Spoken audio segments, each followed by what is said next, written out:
Maman Lydienne, oh, Maman Lydienne, va te reposer. Maman Lydienne, tu nous manqueras. Maman Lydienne, oh, oh, va te reposer en paix. Que la terre que Dieu a créée te soit légère. Pied d'or pour Benoît, oh, Maman Lydienne, va te reposer. Maman Lydienne, tu nous manqueras. Maman Lydienne, oh, oh, va te reposer en paix. Que la terre que Dieu a créée te soit légère. Même lorsque tu étais offensé et très en colère, tu savais faire le premier pas pour arranger les choses. Qui nous donnera les conseils que tu aimais bien nous prodiguer? Ma veuve bien à désirer épouse. Happy maman, ne pleure plus. Qui fera le cuir que j'aime tant? Maman, tes enfants te disent au revoir. Dia ma veuve, Nimgagassa, félicité épouse, Ganso à Paris, ne pleure maman. Bye bye. Tous les membres de la chorale Gongon Sion, puisqu'on te pleure maman. Lorsque l'âme frappe, elle ne prévient jamais et elle laisse derrière elle une famille. C'était une maman très pieuse qui avait la crainte de Dieu, et c'est l'éducation qu'elle nous a élevés. Cette éducation, à chaque fois au quotidien, que elle nous met, c'était pour elle une doctrine vis-à-vis de sa progéniture et son entourage. Et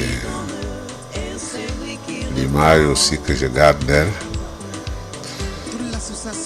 en tant qu'une enseignante de l'église évangélique en chorale, chaque fois qu'il y avait une équipe de chorale, même à 200 mètres, je reconnaissais sa voix, même s'il y avait 1000 choristes. Elle avait une très belle voix, une voix qui va nous manquer aujourd'hui, une voix, quand on revit cette voix-là, ça ne peut nous donner que des remords, des regrets de cette séparation. Il est vrai, maman avait atteint son âge de 90 ans. Vous savez, tous les enfants,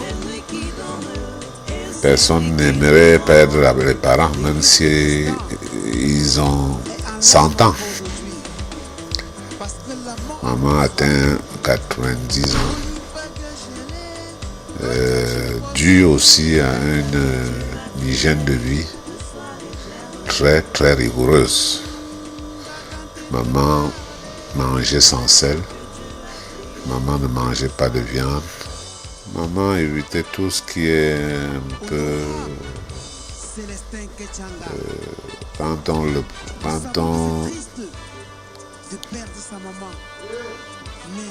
les consomme exagérément, ça nuit à la santé, mais lui, elle évitait tout ça, elle ne prenait pas les huiles, sel, viande. Maman avait toujours évité. Manger un peu comme une végétarienne. Donc, aujourd'hui, elle est partie. Je dis encore merci à Dieu parce que ce n'est pas très souvent vous aviez la chance d'enterrer les parents. Ça pourrait être l'inverse. Je voulais dire merci à Dieu et continuer à louer davantage le Seigneur. parce que la maintenir jusqu'à cet âge, vous savez tout ce que nous on aime, Dieu aussi aime. Maintenant, la maintenir jusqu'à cet âge, c'est une grâce. Et cette grâce nous oblige à célébrer, ça veut dire les 90 ans de vie. Ce n'est même plus un décès en tant que tel. Ça veut dire les obsèques en tant que tel. C'est une célébration. Et je sais que nous, les enfants de la famille, l'entourage et ceux qui aimaient bien maman, nous allons nous mobiliser pour faire dire un adieu qu'elle mérite. Un adieu aussi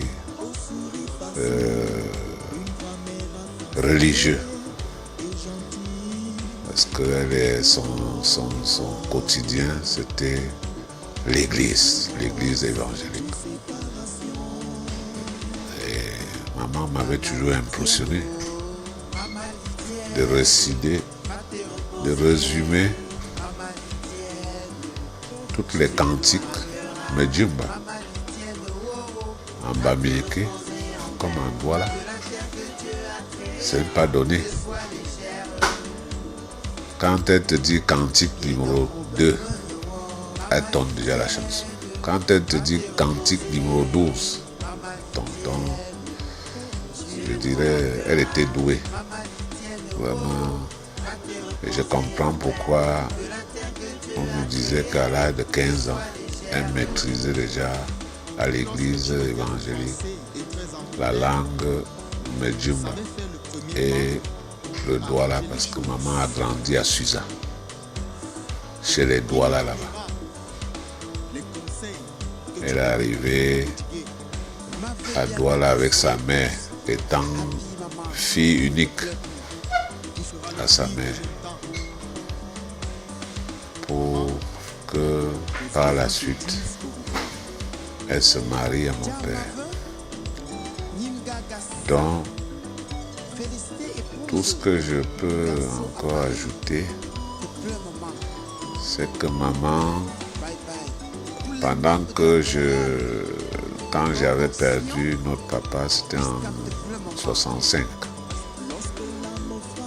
Maman elle avait une activité qui ne pouvait pas nous élever par rapport à nos scolarités. Elle était limitée. D'où moi-même, j'ai décidé de quitter l'école que je faisais en mi-temps pour rentrer dans le monde des affaires. Le monde des affaires, encore un début, j'étais qu'un petit débrouillard. Mon petit kiosque, nous qui avons créé la librairie des poteaux, je suis l'un des promoteurs.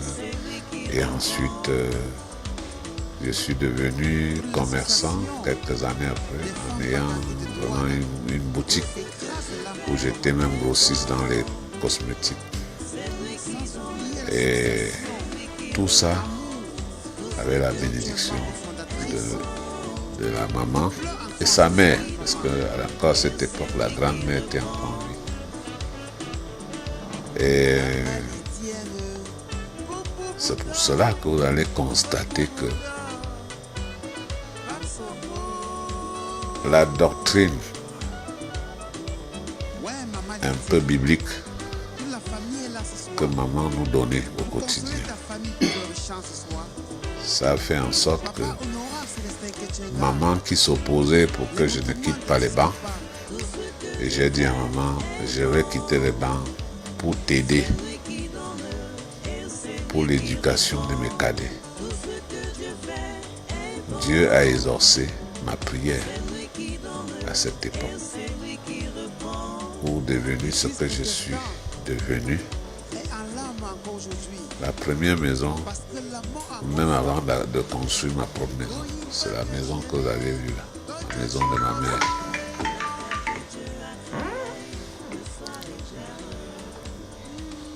Dans le retour d'ascenseur, puisque mon parcours n'était pas facile, avec leur bénédiction et leur prière de tous les jours, j'ai fait ce qu'il fallait, ce qu'on doit faire à un parent. Ça veut dire, maman était à l'abri du besoin. Quand on parle maison, j'ai offert au moins 4 maisons à ma mère. Tout ce que n'est pas réussi à faire pour elle, c'est le remède de la mort. Donc, je dis, tout ce que Dieu fait est bon. Je dis à mes frères, mes sœurs, on accepte d'être partis à cet âge-là. Parce que tout ce que nous aimons, Dieu aussi aime. Maintenant, nous devons rester unis, cultiver cet amour qu'elle s'aimait entre nous, pour que son âme repose en paix. Et que même, comme on dit, les morts ne sont pas nos morts. Qu'elle soit étant au-delà, veiller à ses enfants, à sa progéniture, à tous ceux qu'elle aimait. Que nous restons avec la même harmonie dans cet amour. Je vous remercie. Alors, ce que je peux retenir de la grand-mère, c'est que la grand-mère, c'est quelqu'un qui était très croyant. C'est une croyante et pratiquante. Je me souviens que mes premiers pas, n'est-ce pas, dans l'espace chrétien, ont été... j'ai été guidé par la grand-mère. C'est elle qui m'amenait à l'église. Et c'est quelqu'un... Elle chantait beaucoup. Elle avait l'habitude de me dire que chanter, c'est prier 2 fois. Et j'avoue que sur le plan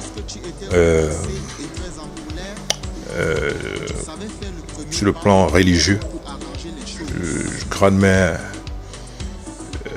a beaucoup impacté ma vie. Et j'ai encore aussi pour souvenir quand j'étais tout petit, je me souviens, j'étais à l'école catholique et le jeudi, nous avions l'habitude de faire la messe. Et grand-mère était protestante. Et je me rappelle qu'un jour, j'ai passé un coup de fil, j'ai appelé grand-mère parce que j'avais peur de choisir ou alors d'entrer dans un espace qu'elle n'aurait pas souhaité. J'étais tout petit, donc je n'avais pas trop de choix sur le plan croyance. Et donc grand-mère m'a fait comprendre que j'ai appelé grand-mère, je lui ai dit, grand-mère, écoute, le jeudi, nous on va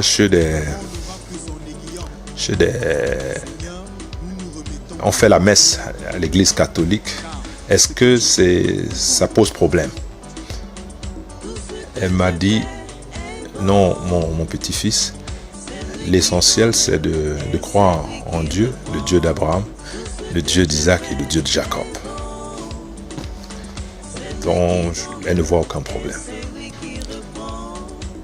Et grand-mère m'a aussi marqué sur un aspect, elle était pleine de franc-parler. Très humble. Et elle aimait ses enfants, ses petits-enfants aussi. Et à chaque fois qu'elle nous voyait, c'était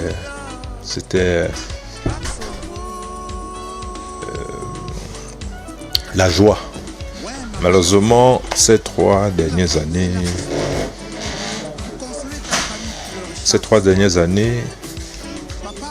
grand-mère a été, n'est-ce pas, a vécu beaucoup de peine ces 3 dernières années suite à l'AVC. Et je me souviens que lorsqu'elle est tombée, je n'étais pas au pays. Et je me suis mis en pleurs.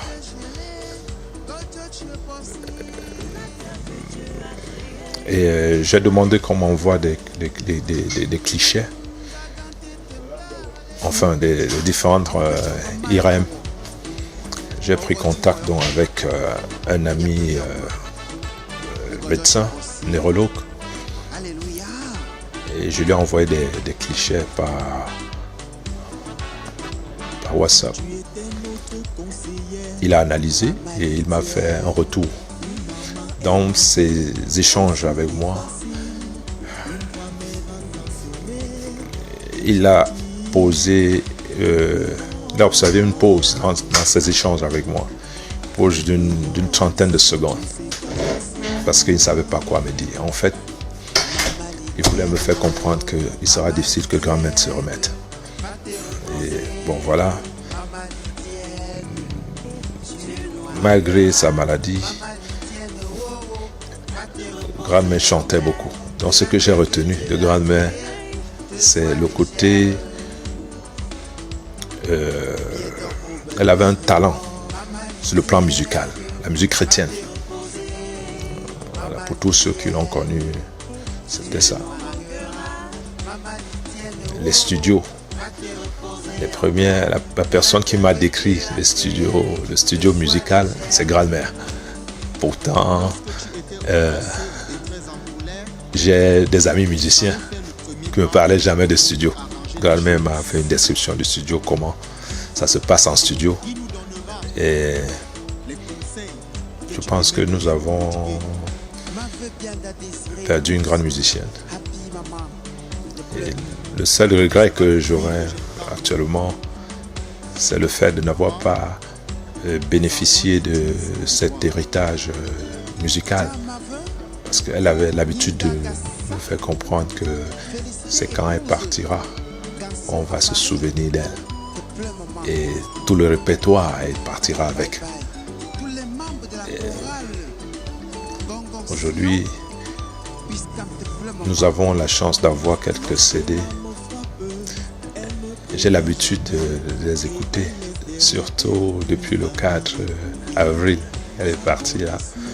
Je ne cesse d'écouter sa voix. Et je me rappelle qu'elle disait que nous allons nous souvenir d'elle à travers ces voix-là. Le souvenir que je garde de ma belle-mère et maman, Lydienne, la reine des cantiques, comme nous l'appelait souvent, parce qu'elle nous apprenait à chanter les cantiques. C'est une complicité de plus de 40 ans. C'est une grâce pour nous qu'elle s'en est allée, ayant vu ses progénitures, petits-fils, arrière-petits-fils. Que la terre de nos ancêtres lui soit légère. Merci maman. Merci pour nos hirondelles que tu m'as apprises. Quand j'avais 16 ans, on courait sur les poteaux chercher les hirondelles. Merci. Merci beaucoup. Que le Seigneur t'accepte dans sa terre. Ma maman, elle était très gentille et elle m'adorait. C'était son cœur, sa moitié. Et je suis fier d'aujourd'hui que c'est moi qui enterre ma maman. Maman Django, tu vas beaucoup nous manquer. La première des choses que j'ai appris de toi, c'est ta force et ton courage. Tu étais une véritable guerrière. J'ai pu témoigner comment tu t'es battu au long de toutes ces 2-3 dernières années face à cette maladie. On retient, je veux dire, la leçon qu'on retient, qu'on pourra retenir en fait, principalement, c'est de ne jamais lâcher prise, de toujours rester fort dans tout ce qu'on fait, tous les engagements qu'on prend. Et je ferai en sorte que dans tout aspect de ma vie, je viendrai toujours à appliquer ce principal, cette force-là en fait que tu nous as, que j'ai pu témoigner en fait de ton vivant et même de ta maladie. Va en paix, maman. Amen. Quel souvenir je garde de maman? C'est assez complexe. Bon ben maman, elle était aimable, elle a rassemblé, elle a regroupé, elle a su rassembler, voilà. Et elle était une passionnée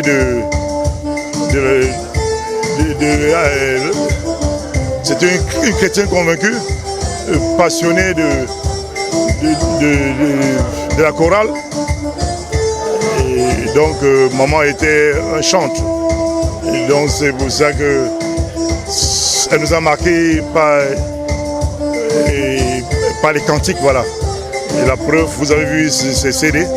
Voilà, on lui a fait plaisir en lui produisant le CD. Et surtout qu'elle était encore une fervente défenseuse de la culture Medjimba. Elle a passé son temps à promouvoir, à imprimer même les livres en Medjimba, la chorale en Medjimba pour offrir à l'église évangélique. Donc voilà, de ce côté, maman, c'était son affaire, c'était Dieu, quoi. Dieu et chorale. Une femme dynamique également. Bien sûr qu'elle était assez dynamique pour tout ce qu'elle faisait. Vraiment, bon, on ne peut pas renier ça. Et il faut dire que derrière existait quelqu'un aussi, une dame qui était la grand-mère, voilà. Donc nous ne parlons pas assez d'elle, mais ce n'est pas le lieu indiqué pour le faire, mais pour moi, par rapport aux autres, c'est celle-là qui m'a le plus marqué. Et celle-ci qui est venue, elle a succédé à sa maman. Voilà. Ma grand-mère, en tant que telle, j'ai un souvenir d'une maman. Elle aimait beaucoup ses petits-enfants. Et c'était une femme très forte, très caractérielle. En même temps aussi également, elle n'aimait pas. Quand ça veut dire quoi? Quand quelque chose où personne ne faisait pas les choses comme elle voulait, elle s'arrangeait à faire comprendre à la personne que la personne devait aussi changer. Mais ce que je voudrais surtout dire, c'est que c'est par sa femelle à elle, qui était Gassa Elisabeth, que j'ai beaucoup, en tant que petit, connu et apprécié, qui a permis d'avoir Gassa Lydienne, qui est notre grand-mère. Je peux qu'être reconnaissant parce que je sais que par cette lignée, il y a eu Honorant Célestin Kichanga qui est son fils et par lui aussi nous sommes nés. Donc parce que si, sans elle, sans toute cette lignée, nous ne serons pas là aujourd'hui. Donc je peux que lui souhaiter d'aller en paix et nous rendrons hommage valablement. Merci. Mais je garde un très grand souvenir de la maman. C'était pour nous la garante de cette grande génération, de cette grande famille qui s'en va malheureusement, mais nous gardons de très bons souvenirs. Je parle particulièrement pour l'avoir connue depuis mon bas âge. Elle m'a bercé, elle m'a servi de très bons repas et je garde aussi vis-à-vis de sa mémoire beaucoup d'humour et vraiment quelqu'un qui voulait rassembler toute la famille. Donc voilà. Donc je tiens à lui rendre un vibrant et heureux hommage.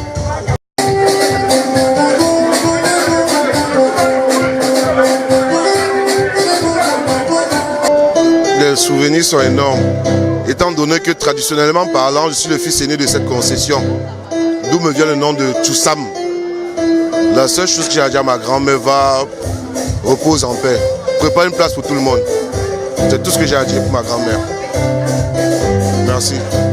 Elle aimait bien chanter. Hein? Maman était malade. Ah, maman ou non? Quand on est au pied, Barboura de ça. Arabe Chabira. Accusé mon mari là. Non, de Barboura de Charabessa. Maman non. Madame Sala, Abonnet Sanga. Chanot Satonga. Moi, Chabon Sangela. Chabon Belui. yobi no bakza no yob smo bonchno no de bamse. Centre. Et pendant toute la période où elle était active, jusqu'au moment où elle était malade, nous l'avons assisté en tant qu'ancienne église, on l'a communié plusieurs fois ici. Ce qu'il faut dire, c'est que c'est une maman qui était pleine de vie et qui aimait beaucoup chanter. Jusqu'à présent, je pense que ses enfants ont compris la chose, c'est pour ça qu'on a mis un point de nom à ce que tous les courage soient à chaque chose.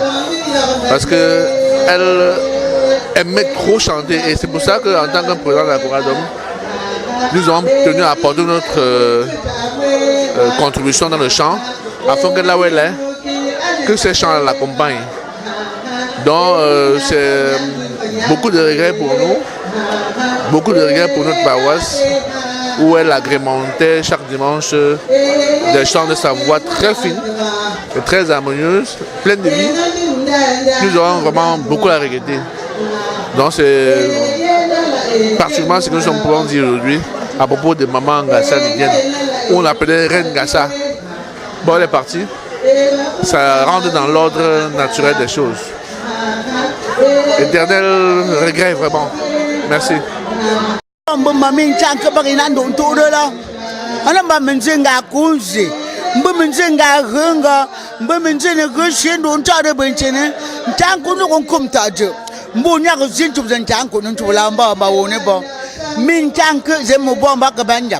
Bakatwan gune no mozo nondo segangere la unumba menzen kone menzenga ndene genga ndene chup na tebenchin ndene kodeze ndembe mintanke vukuba nyong benchin fa vukub shaba wulu vukuba nyong benchin fa mama bakatuwambe nsilu ndab numbunza mbo ndaba wulu la uze mbo makabanya uze mbo mintanke baklu anchuchu an tup muzu no kun tup la da bak sen na tewo kun da don bu ze mo bo no bu no ndo kun gere baglam mama baka gama ya na tuwo min tanke lo fan kan bumba nji za shaba yesu kristo fa wala mulu nga manja njin mo bo aba manja nyong bon chimfa amen. L'ensamba wami Olga ndop mambengenu membe njongbob Tchanko na wa yak mami bagbu bagabu aglu yakamba bun sala que tode kun tum juba kun va conseil bag moment moto mentu jub nous va conseil bun sala Tchanko na bu bag toujours souriante aran tu bagbe bun bigam tum shuna big souris bun souris parce que on nous sourit moment si nous se boy min Tchanko on a un tueur, on a eu cantique manjanko, on a eu cantique manjanko, on a eu façon de l'on tout nous y bon que manjanko, barlop tout moyen ne chou. Ma grand-mère chérie, merci beaucoup maman pour tout ce que tu nous as appris. Tes belles chansons maman, tes belles cantiques. Tu as laissé un grand vide dans notre cœur. Mais je te dis merci parce que tu nous as appris à chanter. Tout ce que nous avons reçu de toi, grand-mère, nous les gardons jalousement. Même dans ta maladie, Tchanko, tu n'étais jamais fâché. Tu ne te fâchais pas de gens. Tu étais très accueillante. Tu accueillais tout le monde. Tu portais critique dans le bien de tout le monde. Tu étais toujours adorable, grand-mère. Tu aimais les petits-enfants, les voisins et tout le monde. Même dans ta maladie, maman. Tu étais une femme magnifique. Tes merveilles, Tchanko. Tu me manques énormément, maman. Mais nous prions beaucoup. Nous savons déjà que tu es avec le Seigneur parce que tu as toujours servi le Seigneur avec beaucoup de foi et beaucoup de joie. Nous te disons merci, maman. Que Jésus-Christ, notre Seigneur et Sauveur, t'accepte à ses côtés. Merci, maman. Et nous te souhaitons le meilleur avec ton Père Jésus-Christ, que tu as tant servi. Nous te disons merci, Tchanko. Que tu ne sais jamais de prier ton Dieu pour nous autres qui sommes encore sur terre, afin que nous suivons aussi tes pas, comme tu l'as toujours fait sur terre. Nous te disons merci.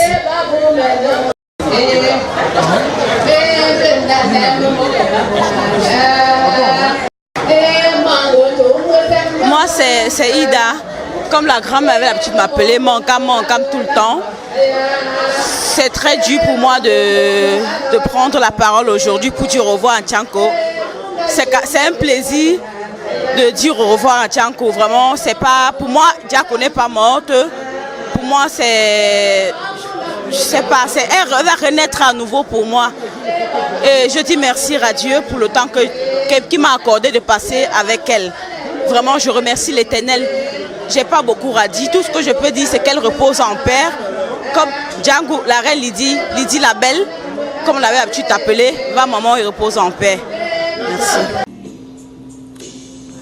Bonjour. Je me présente Stéphanie Ketchanga, première petite fille de Maman Tchanko. Maman Tchanko nous a quittés et ici je vous fais cette vidéo pour un peu vous parler de la relation que j'avais avec elle. En effet, comme la plupart de mes frères et cousins, nous n'avons pas eu cette habitude de parler notre langue, notamment le banganté. Et j'ai dû apprendre dans le tas, ce qui fait que j'avais un peu du mal à m'exprimer avec elle. Et comme elle parlait le français, elle s'amusait bien à me laisser m'embrouiller en banganté, du moins du peu que je connaissais. Et elle me répondait en français. Et des fois, je me retournais, je demandais à une maman à côté, est-ce qu'elle a compris ce que j'ai dit? Et elle se foutait de ma gueule. Donc ça, c'était tout, Maman Tchanko. Alors, pour parler de quelques souvenirs, je commencerai par la fois où j'ai demandé à Maman Tchanko de me faire à manger, un repas que j'aimais tellement, c'était le sidokolo, parce que je voulais que ce soit fait par ma grand-mère. Je n'avais pas souvenir d'avoir déjà mangé ça fait des mains de ma grand-mère. Elle m'a dit non, je ne peux pas te faire ça, vous avez des cuisiniers chez vous. Je ne suis pas ta cuisinière. Effectivement, ça fait moins de 10 ans que je lui ai demandé ça. Elle avait déjà un âge avancé pour que je l'envoie en cuisine. Mais je voulais aussi me sentir comme certains amis dont les grands-mères faisaient des repas pour eux. Bon, je ne me rappelle pas effectivement des repas qu'elle a fait en dehors du coquille quand j'étais plus petite. Mais j'aurais voulu ce souvenir là il y a quelques années. J'aurais voulu qu'elle me fasse ce plat. Bon, elle n'a pas voulu et ma tante, Maman Dada, a accepté de le faire puisque c'était en sa présence. Je me souviens également que Maman Tchanko, pendant plusieurs années, elle insistait notamment en ce qui concerne la maternité. Elle voulait que je fasse des enfants. Je n'en avais pas. Et elle me dit cette phrase un jour, les enfants de tes frères ne sont pas tes enfants. Je me posais la question, j'ai même demandé à mes parents, à mes oncles et tantes, pourquoi ils me parlent comme ça? Chaque fois, ils me parlaient d'enfants et j'étais pratiquement frustrée. À la fin de la journée, Maman Tchanko, avant de mourir, 2-3 ans avant, elle est tombée gravement malade. Et quand elle était à l'hôpital, elle a fait un AVC. Je suis allée la voir et sur le lit de l'hôpital, dès qu'elle me voit, elle me reparle de cette histoire d'enfant. J'ai dit, mais c'est pas possible. Comment elle peut commencer, dès qu'elle me voit, même pas un bonjour, même pas un bonsoir, tout ce qu'elle me dit, c'est enfant. Dieu merci, 1 an après, j'ai eu cet enfant. Du moins, mon premier enfant. Et j'ai amené mon enfant voir ma grand-mère. Elle était tellement contente, bien que paralysée. Elle était sortie de l'hôpital, mais bien que paralysée. Elle essayait de porter mon enfant. Elle me disait, je t'avais dit, je t'avais dit. Elle le disait en banganté, et bon, un banganté des fois très profond. Bon, j'arrivais pas à comprendre tout ce qu'elle disait, mais on me traduisait. Donc, par la suite, j'ai eu un deuxième enfant et j'ai pas eu l'occasion de lui présenter cet enfant. Tout simplement parce que la semaine où j'ai décidé d'amener l'enfant vers elle, elle est tombée malade et ça s'est très vite passé. Elle est morte à l'hôpital, juste à côté de chez moi, c'est-à-dire pratiquement collée à ma maison. Alors, pour en revenir sur la vie que j'ai connue avec elle, bon, la barrière de langue faisait que on ne parlait pas des masses, sincère, je dois l'être. Et j'ai dû apprendre le banganté, comme j'ai dit tantôt, dans le tas, pour pouvoir des fois comprendre non seulement ce qu'elle me disait, Et aussi, des fois, retransmettre certains messages à mes parents ou répondre à leurs attentes quand il y avait des gens. Comme ça se fait dans toutes les familles, je pense. Maman Tchoko était une grand-mère exceptionnelle, en ce sens où c'était pas le genre de personne, tu viens, tu lui fais un cadeau, elle te prend ça de suite. Non, elle n'était pas dans ça. Elle avait un comportement autre. Elle va dire, non, tu crois que tu vas m'acheter, tu crois que tu vas faire ci? Non, je mange pas de ce pain-là, je suis, en fait, en patois, mais elle le disait, elle mettait du pidgin, parce que comme elle savait que je parlais plus ou moins l'anglais, elle n'arrêtait pas de mettre le pidgin dans ses paroles afin que je puisse comprendre ce qu'elle veut dire. Cela dit, un jour, je lui ai même apporté un cadeau. Elle me dit, quoi? Tu m'apportes un cadeau, tu travailles où? Et elle n'avait pas tort, je ne travaillais pas, j'étais étudiante. Je ne faisais même pas de boulot. Je lui ai fait un cadeau, elle n'a pas accepté mon cadeau. Parce que mon cadeau était même pécunier, pour dire vrai. Donc elle ne voulait pas de l'argent de moi. Et je pense que ses enfants s'occupaient bien d'elle, étaient à l'abri de beaucoup de besoins, de tout besoin, si je puis dire ainsi. Et tout ce qu'elle voulait, c'était la chaleur de ses petits-enfants. Mais si on n'arrivait déjà pas à s'exprimer, parler couramment en banganté, je pense que c'était déjà la première barrière. Et beaucoup d'entre mes frères et moi, mes cousins même, on ne parlent pas de manière courante la langue. Mais bon, j'espère que son départ est une preuve, une fois de plus, qu'on doit faire mieux pour nos progénitures, notamment nos enfants, en les laissant passer du temps avec les grands-parents pour qu'ils puissent notamment apprendre la langue. Parce que c'est dommage qu'à mon âge, je ne puisse pas enseigner la langue à mes enfants, la langue banganté à mes enfants, parce que je ne la parle pas très bien. Je comprends, mais je ne la parle pas très bien. Comment enseigner ce qu'on ne comprend, ce qu'on ne parle pas très bien? C'est très difficile. Donc, il n'y a que mes parents qui peuvent le faire, et j'espère que tous les petits-enfants en prendront de la graine, et qu'on mettra les enfants au Medjumba et tout ce qui... Ainsi, nous devons tous prendre de la graine et savoir traverser la barrière de langage en apprenant à nos enfants et nos petits-enfants la langue, notamment banganté pour ceux qui sont bangantés, en les inscrivant dans les cours de Medjumba, les rapprochant des grands-parents, de ceux qui parlent mieux, les envoyant en vacances auprès de ces personnes-là, puisque nous-mêmes parents n'avons pas cette aptitude, d'où la barrière de communication que nous avons connue, que j'ai connue avec ma grand-mère. Maman Tchoko, tu nous manqueras. Et ton souvenir, par contre, restera gravé en nous.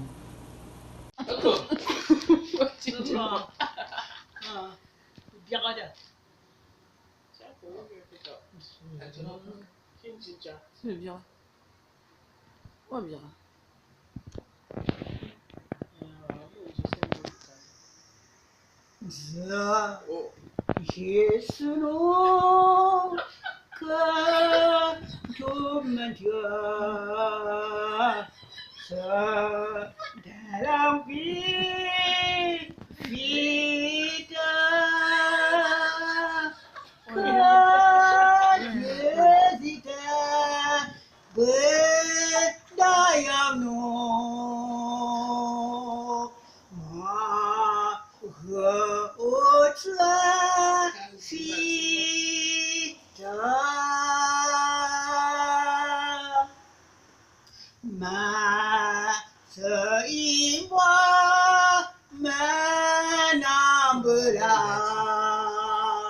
La mère de Dadis. Viens, Satanko.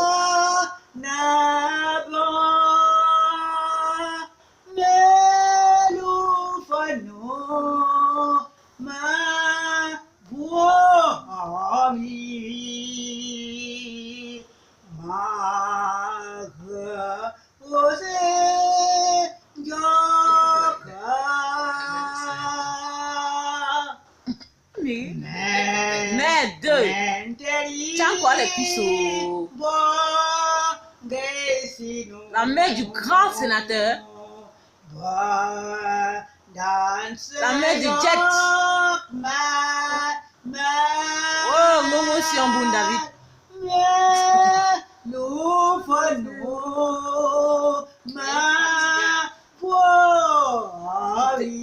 C'est ça, Django.